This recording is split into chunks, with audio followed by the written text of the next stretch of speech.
Hi everyone, I hope you are ready for your next lesson. So for today's lesson, we are going to do something new today, which in Bahasa Melayu we call it as teknik capan. Okay, so teknik capan means that you are going to use any types of materials that you can find around you to help you to color and to paint and also to put textures on your drawing. Okay, so you have your drawing, and then after that you can find basically anything that is a man-made or natural objects that you can find around you, and you can shape it into the shape that you want. Or if it has texture like this one, this is from a box. I have the texture that I want over here, so I'm not going to do anything with it other than just cutting it into the size that I want. I also have my sponge over here, which I cut it into the shape of a diamond. And then I will also be using this cotton bud to do some flower textures or tree textures later. Okay, and then other than that, you can basically use anything you have around you. Okay, that is based on your own creativity. And the drawing, as you see, our title today is Si Putih Menawan, meaning to say that a beautiful or majestically looking white animal. So the animal that we are referring to is this one. Okay, so putting this aside, other than using this later to color and to paint or to make it look nicer, we can also use crayons. You can use your watercolor, you can use your marker to do some drawing, some lines on it later. Okay, so please prepare your things and then let's get started. For this swan picture, you can draw something else other than swan. You can get the copy that I will provide for you, or other than that, you can also draw one on your own. Okay, let's get started.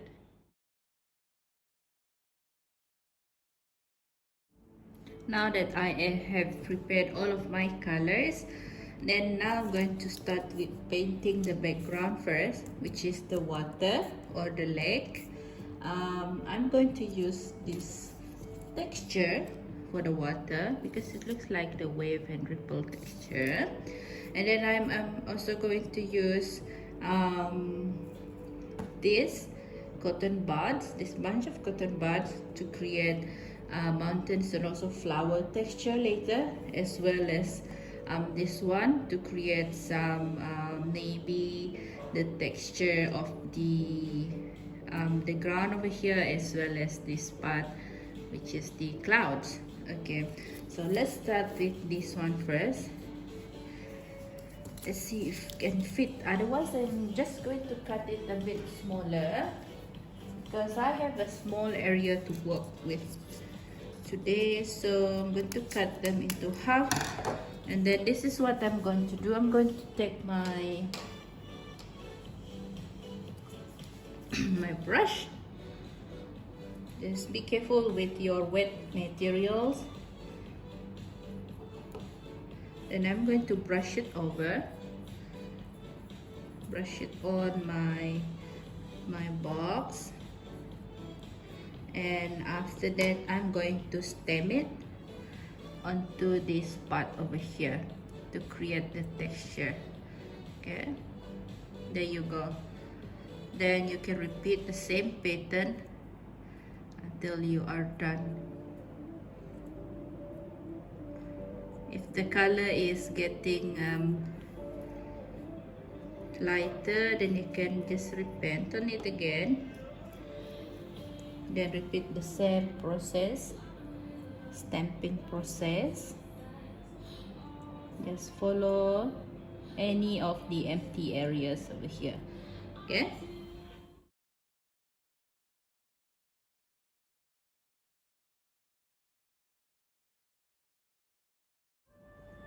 Okay, so our next step is to create some beautiful floral and also flowers pattern over here. So I will start by using the darker green first, I'm going to dip it inside, and then let's try to see if we can create a very beautiful bush of flower over there. Don't make it too wet. If it's too wet, you can just squeeze it first. Okay, so we're going to just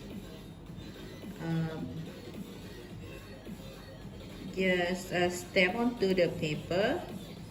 I think it would be nice if you could try to make them symmetrical, the size, and also they are appear the same. Oh no, that's too many water. It's okay. I'm going to use some paper to take off this color.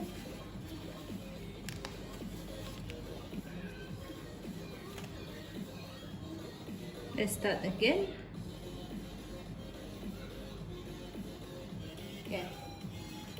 So keep going. If you think that the color is too light, and then you can add some more of your watercolor or paint.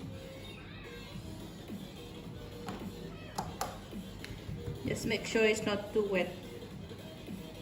Okay. Okay.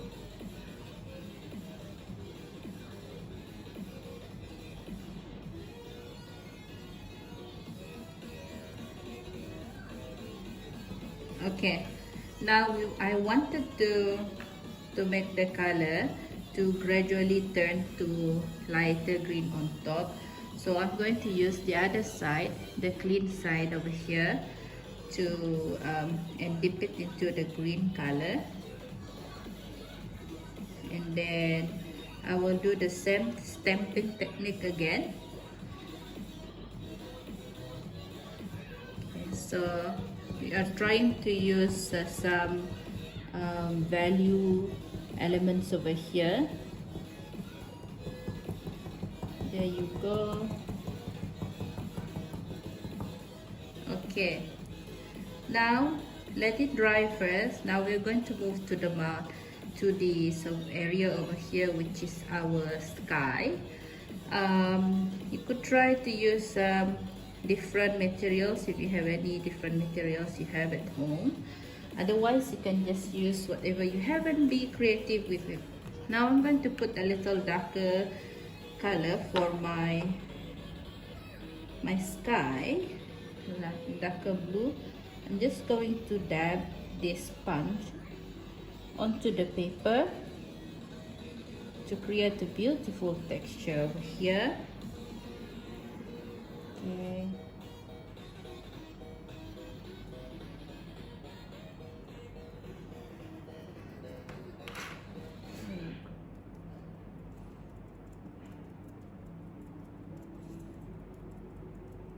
Okay, I'm just going to let it dry first, and then later on I will try to see if I can put some cloud over here.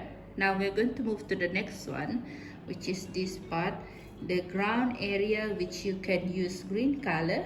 I think the light green will look so nice for that area. Okay, I'm just going to mix them with some brown maybe later.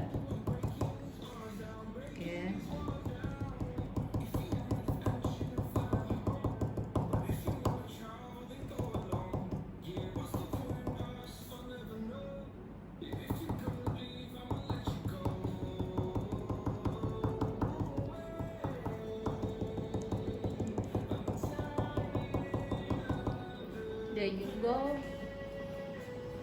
Now let's try to put a bit of warm color onto this painting. So I'm going to try to find the brown. This brown maybe will work.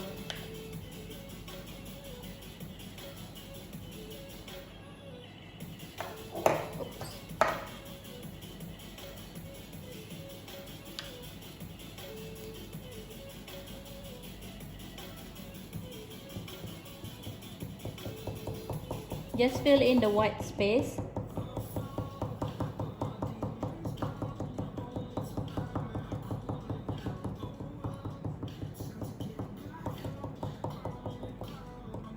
Okay, so that's much better because you do have some warm color here, and then also you have some cool color. Now the next thing we are going to do is to draw. You can either paint on it, you can draw on it, you can put pattern, you can put lines onto your animal. Okay, same goes to this one later. That's what I'm going to do. I am going to use my marker to do that. Okay, I'm going to put it onto full speed.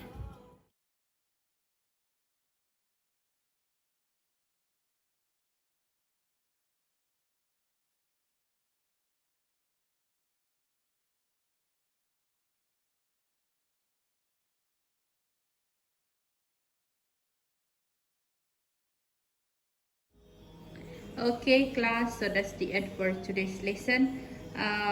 You can use any types of patterns which we have learned before this, spiral patterns, lines and thick lines, short lines and dotted lines, and many more.